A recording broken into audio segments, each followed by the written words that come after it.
En septiembre de 2025, Nepal explotó. Decenas de miles de jóvenes, en su mayoría estudiantes, inundaron las calles de Katmandú.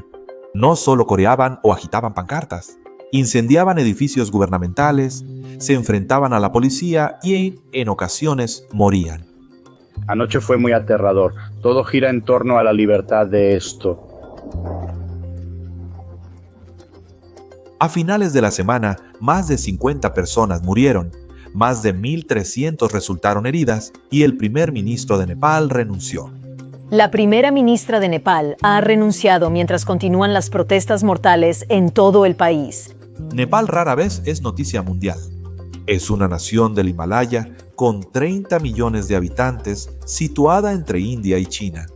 Al pensar en Nepal, solemos imaginar montañas, el monte Everest y el turismo. No en esto, no en batallas callejeras que dejan cerrado el aeropuerto más grande del país, ministros huyendo en helicópteros e incluso la esposa de un ex primer ministro gravemente golpeada y recuperándose de un ataque incendiario. Entonces, ¿qué pasó aquí?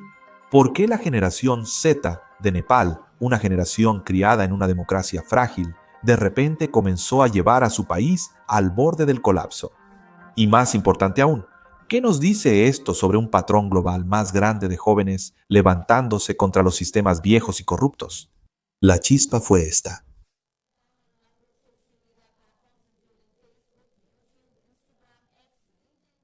El jueves pasado, el gobierno nepalí anunció una prohibición total de las redes sociales. No solo una o dos aplicaciones, sino 26 plataformas desaparecieron de golpe. WhatsApp, Instagram, Facebook y otras apps de mensajería fueron bloqueadas. El gobierno declaró que era por desinformación, muchas cuentas falsas, estafas en línea y plataformas que no cumplían regulaciones. Pero la mayoría de la gente no se creyó esa explicación, porque prohibir casi todas las principales herramientas de comunicación en el país sin previo aviso se sentía menos como regulación y más como censura. Aquí está el asunto. Antes, la gente solo se quejaba, cambiaba a VPNs y seguía adelante. Pero Nepal no estaba en otro momento. Cuando se anunció la prohibición, la frustración con el gobierno ya estaba al máximo.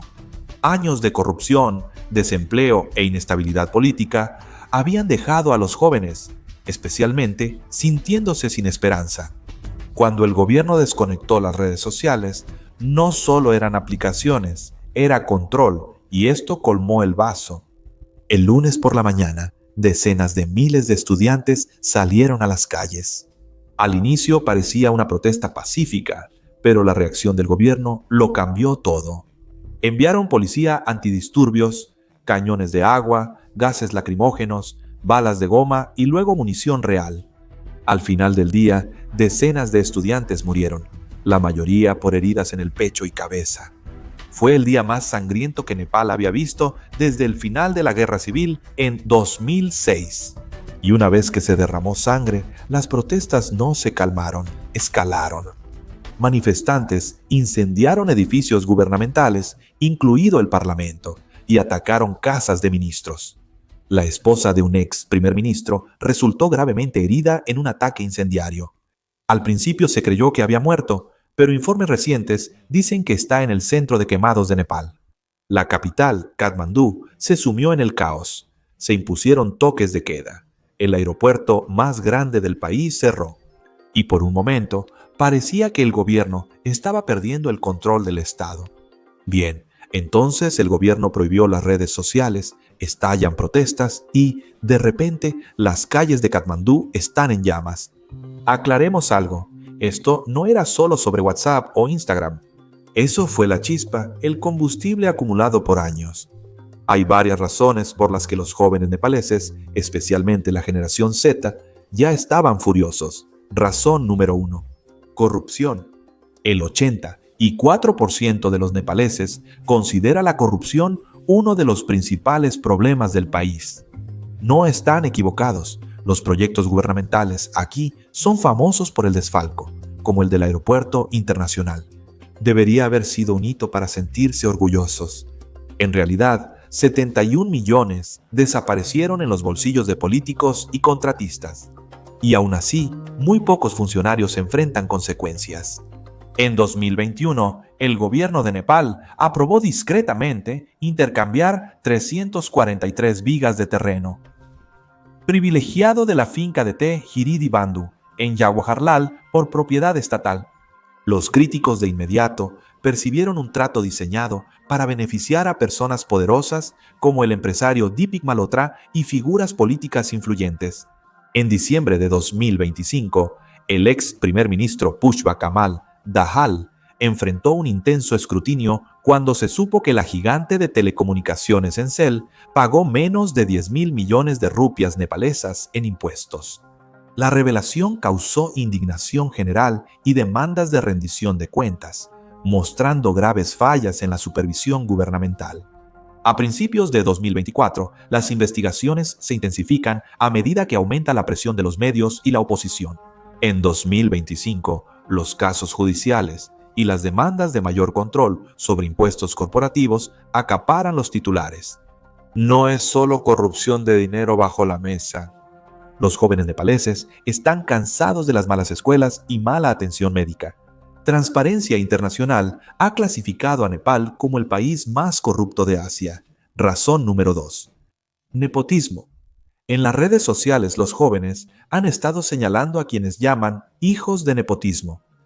Estos hijos de políticos y élites empresariales creen que crecieron con dinero de los contribuyentes.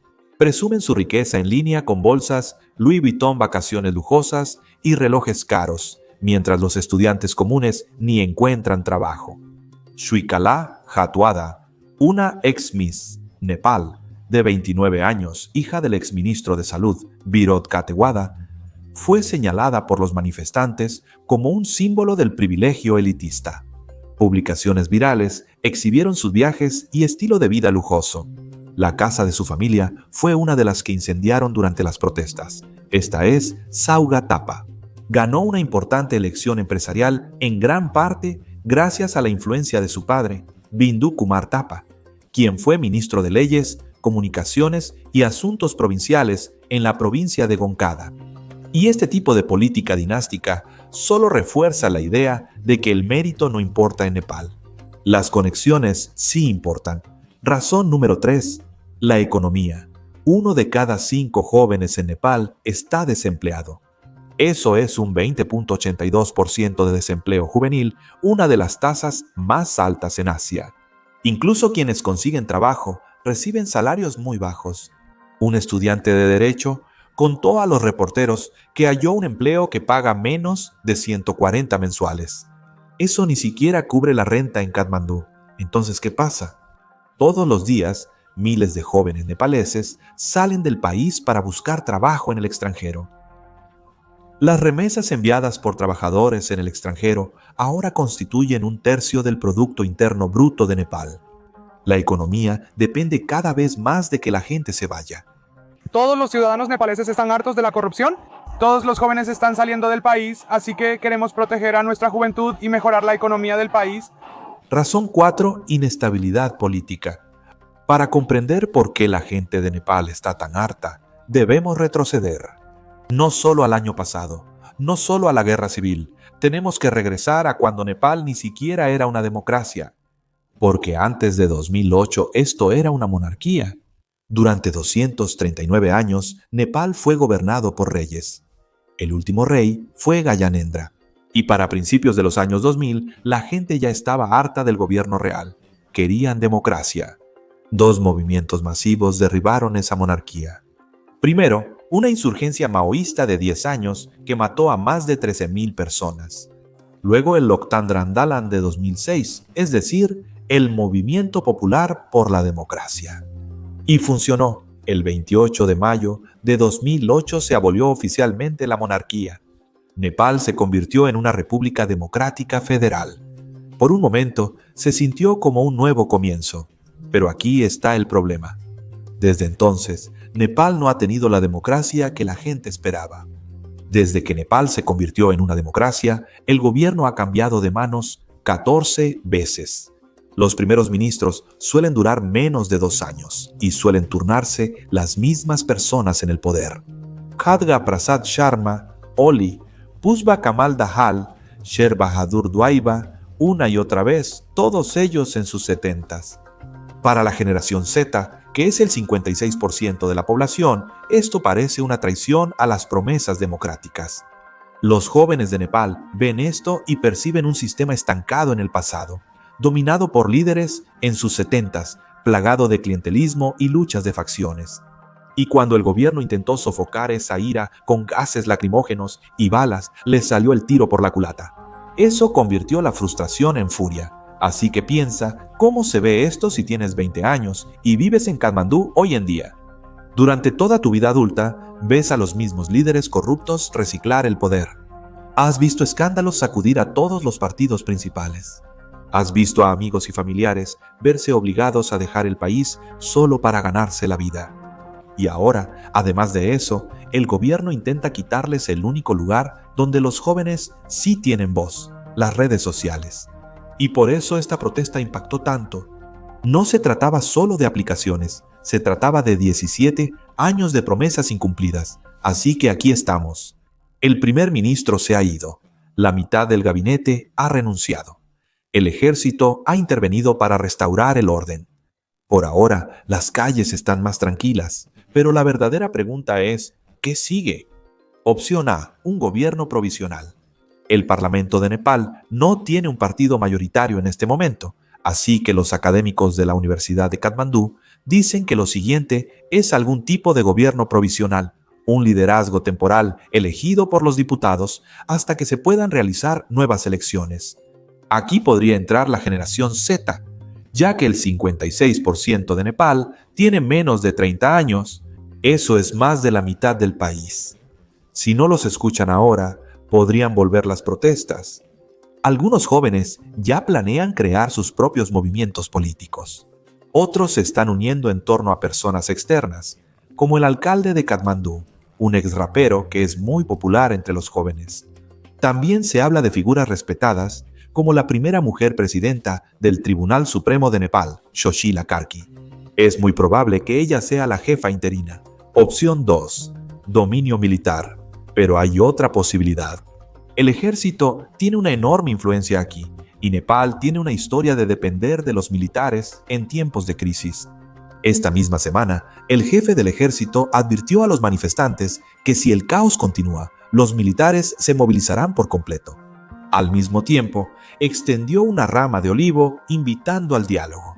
Así que podría ir en cualquier dirección, el ejército como estabilizador o el ejército como gobernante.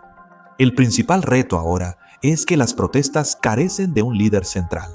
No las dirige un solo partido, grupo cívico o líder visible.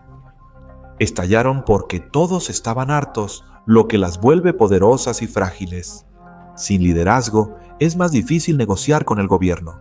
Aún así, el hecho de que miles de jóvenes se unieran voluntariamente a los esfuerzos de limpieza después de las protestas, ayudando a soldados y policías a limpiar las calles, muestra que hay un deseo de avanzar.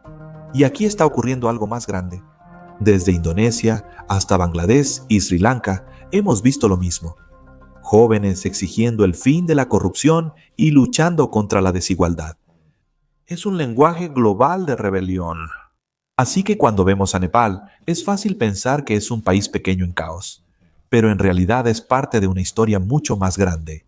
Una historia sobre jóvenes de todo el mundo que sienten que sus líderes no están cumpliendo. Y cuando la mitad de tu país tiene menos de 30 años, ignorar la frustración no solo es arriesgado, es imposible. Y lo que he presenciado y lo que quería era la libertad de los nepaleses, nepali. Los políticos corruptos deben ser expulsados de este parlamento y la nueva generación... Noticias. Tengo una actualización. El jefe de justicia será el líder interino. Y es muy interesante ver hacia dónde irán las cosas. Habrá elecciones, pero serán en marzo de 2026. Así que estén atentos, todos esperamos ver un nuevo Nepal.